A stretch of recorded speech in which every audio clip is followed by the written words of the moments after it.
자, 계속해서 시편 8편에 나와 있는 다윗의 찬송을 살펴보겠습니다. 자, 먼저 3절을 노래할 때에 다윗은 이 밤하늘을 바라보면서 하나님을 생각하고 있었습니다. 자, 그는 그 아름다운 밤하늘에 떠 있는 달과 별들을 보면서 자, 그 천체들을 창조하신 하나님을 찬송합니다. 자, 여러분, 이 태초의 하나님은 빛을 창조하시고 또 그 빛을 내는 광명체들로서 낮에는 해를 그리고 밤에는 달과 별을 지으셨습니다. 자, 그것들을 창조하실 때 하나님께서는 많은 노력을 들이실 필요가 없었습니다. 하나님은 단지 말씀 한마디로 그 모든 것을 창조하셨는데 다윗은 하나님께서 이렇게 손쉽게 창조를 이루신 것을 두고 그분의 손가락으로 지으셨다라고 표현합니다. 또한 여기에 더해서 하나님께서 손가락을 사용하셨다는 이 말씀은 하나님께서 이 위대한 예술가로서 모든 피조물들의 그분의 영광스러운 흔적을 남겨놓으셨다는 것을 의미하기도 합니다. 자, 그리고 하나님께서는 모든 천체들의 위치를 다 정해주시고 그것들이 자기의 자리에서 질서정연하게 운행하도록 만드셨습니다. 자, 그리고 이어지는 4절 말씀에서는 이렇게 광대하신 하나님과 우리 인간 사이에 얼마나 큰 차이가 있는지를 말하고 있습니다. 4절 말씀에 무엇이라 되어 있습니까? 사람이 무엇이기에 주께서 그를 생각하시며 인자가 무엇이기에 주께서 그를 돌보십니까? 라고 하였습니다. 자, 이 말씀에서 사람이라는 단어의 이 히브리어는 에노시인데 이것은 인간을 나타내는 많은 단어 중에서도 특히 연약하고 비참한 인간의 상태를 의미하는 단어라고 합니다. 즉, 다윗은 이렇게 연약한 인간을, 이 약한 인간을 광대한 하나님께서 생각해 주시고 돌봐주신다는 그 사실에 대해서 경이롭고 감사한 마음을 표현하는 것입니다. 자, 여러분, 우리 인간들은 이 죄로 타락한 지금은 말할 것도 없고 이 처음 창조됐을 당시에도 전혀 대단한 존재가 아니었습니다. 이 인간을 처음 만든 이 재료는 땅 위에 가장 흔하게 널려있는 티끌이었고 또한 사람은 이 다른 피조물들에 비해서 어떤 신체적인 우월성을 가진 것도 아니었습니다. 자, 이러한 사람이 존귀할 수 있었던 이유는 오직 하나님께서 인간을 지으실 때에 하나님의 형상을 따라 지으셨기 때문입니다. 하나님께서 주권적으로 우리 인간에게만 존귀함과 우월함과 탁월함을 부여해 주신 것이죠. 자, 이어지는 5절부터 8절까지 말씀에서는 하나님께서 인간에게 주신 놀라운 특권들이 무엇인지를 노래하고 있습니다. 먼저 5절 말씀에 주께서 그를 하나님보다 조금 못하게 하시고 영광과 존귀로 관을 씌우셨습니다 라고 했습니다. 자, 여기서 하나님이라고 번역되어 있는 단어는 다른 성경에서는 천사들이라고 번역되어 있는 경우도 있습니다. 자, 이 단어는 원래 이 천상의 존귀한 존재를 가리키는 것으로서 우리 바른 성경은 이것을 하나님으로 번역한 것입니다. 자, 하나님께서는 그분의 형상을 따라 이 인간을 창조하셨기 때문에 이 사람에게 하나님 다음 가는 존귀함을 주신 것과 같습니다. 자, 우리 인간들보다 훨씬 더 능력이 뛰어난 저 천사들조차도 하나님의 형상을 따라 창조된 것은 아닙니다. 또한 하나님은 인간을 모든 피조물들의 통치자로 삼으시고 모든 생물을 다스리게 하셨습니다. 그래서 모든 생물들이 아담에게 나와서 복종했으며 아담은 그것들의 이름을 다 지어줌으로써 통치자의 위엄을 보여주었습니다. 자, 그렇지만 우리가 아는 바와 같이 인간은 자기에게 주어진 이 좋은 위치와 이 특권들을 제 발로 다 차버렸습니다. 최초의 인간인 아담은 하나님의 명령에 거역해서 죄를 지었고 그의 모든 후손까지 함께 죄로 타락하게 만드는 엄청난 죄를 지은 것이죠. 자, 참 감사한 사실은 이렇게 인간이 죄로 타락한 이후에도 하나님은 우리 인간의 존귀함을 완전히 거두어가지 않으셨다는 사실입니다. 자, 사람에게 있는 하나님의 형상은 물론 죄 때문에 망가졌습니다.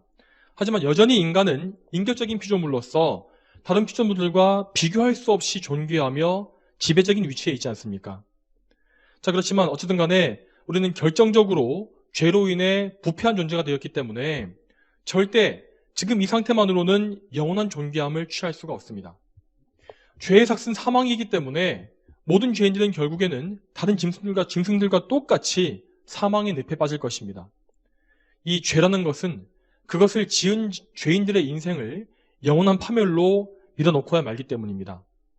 자, 이러한 비참한 상태에서 우리를 구원하시는 분은 오직 우리 주 예수 그리스도이십니다.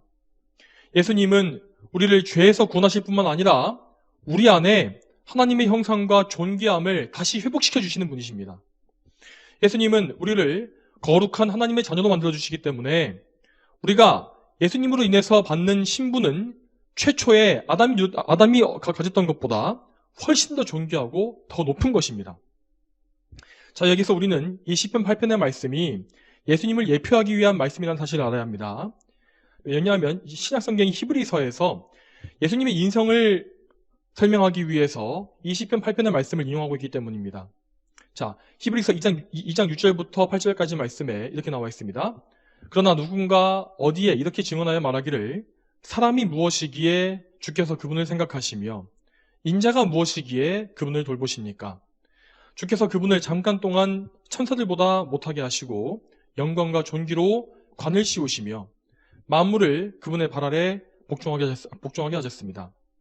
자, 성자 하나님께서 죄인들을 구원하시기 위해서 인성을 취하신 이 사건은 이 세상의 온 역사를 다 통틀어서 가장 놀랍고 파격적이고 충격적인 일이었습니다.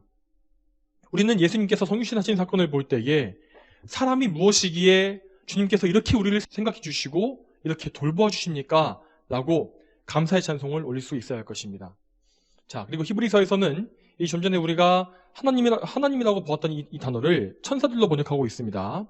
자, 이 말대로 하나님이신 예수 그리스도께서는 인성을 취하심으로써 잠시 천사들보다 못한 자리까지 내려오셨습니다.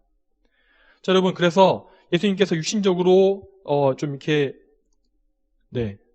지치게 되었을 때 천사가 그분을 이제 도와주겠다는 말씀이 나오지 않습니까? 자, 하나님이신 예수님께서 이렇게 천사들에게 도움을 받아야 할 정도로 비천한 자리까지 내려오신 것입니다. 심지어 예수님은 모든 인간들 중에서도 가장 비천한 자리까지 낮추어 주셨습니다. 예수님은 우리를 대신해서 가장 악한 죄인으로 취급받으시고 죽은 자들 가운데로 내려가시기까지 자신을 비하하셨습니다. 그렇지만 예수님은 그분의 고난과 순종을 통하여 다시금 영광을 얻으셨습니다. 자, 아버지 하나님께서는 예수 그리스도께 가장 뛰어난 이름을 주셨고 영광과 존귀로 관을 씌워주셨습니다. 그러므로 예수 그리스도께서는 온 우주를 통치하는 왕의 권세를 가지게 되셨고 이 세상 만물은 그분께 복종하게 된 것입니다. 자, 여러분, 우리는 예수님의 왕되심 무엇인지를 정확하게 알아야 합니다. 자, 잘 생각해 보십시오. 자, 성자 하나님께서는 원래 왕이신데 하나님이시니까 원래 왕이신 것인데 왜 굳이 하늘에 오르셔서 왕으로 다시 세워지셔야 했을까요? 이것은 예수님께서 가지신 인성, 새롭게 취하신 그 인성이 왕의 권세를 받으셨음을 의미하는 것입니다. 즉 예수님께서는 인간인 우리들의 대표자로서, 사람의 대표자로서 왕좌에 오르신 것이죠. 여러분, 하나님께서 택하신 모든 백성들은 모두 다 예수 그리스도와 연합된 자들로서 그분이 받으신 영광을 함께 받는 자들입니다. 예수님은 우리를 구원하시되 우리를 가장 존귀한 자리까지 올려주시는 것입니다. 그러므로 우리는 장차 천국에서 왕이신 예수 그리스도의 영광을 함께 받게 될 것이며 그분과 함께 그 나라를 통치하는 권세 역시 받게 될 것입니다. 자, 그렇지만 여러분, 이 영광을 받기 위해서 우리는 먼저 예수 그리스도께서 가신 고난의 길을 뒤따라가야 합니다. 우리는 그리스도 안에 있는 자들로서 우리 안에 죄성과 싸우고 자신을 부인하면서 하나님을 기쁘시게 하는 거룩한 삶을 따라가야 합니다. 자, 우리의 순종이란 것은 우리의 의를 이루기 위한 것이 아니라 그리스도께서 이미 우리에게 허락하신 구원에 대한 감사의 반응인 것입니다. 우리는 이미 얻은 구원, 이 확실한 구원에 대해서 감사하면서 하나님을 사랑하기 위해서 그분께 기꺼이 순종합니다. 이 과정 속에서 어떤 어려움이 있을지라도 우리는 항상 예수님의 고난을 생각하면서 나 역시 십자가를 지고 그분을 뒤따르겠다는 그런 믿음을 붙잡아야 하는 것입니다.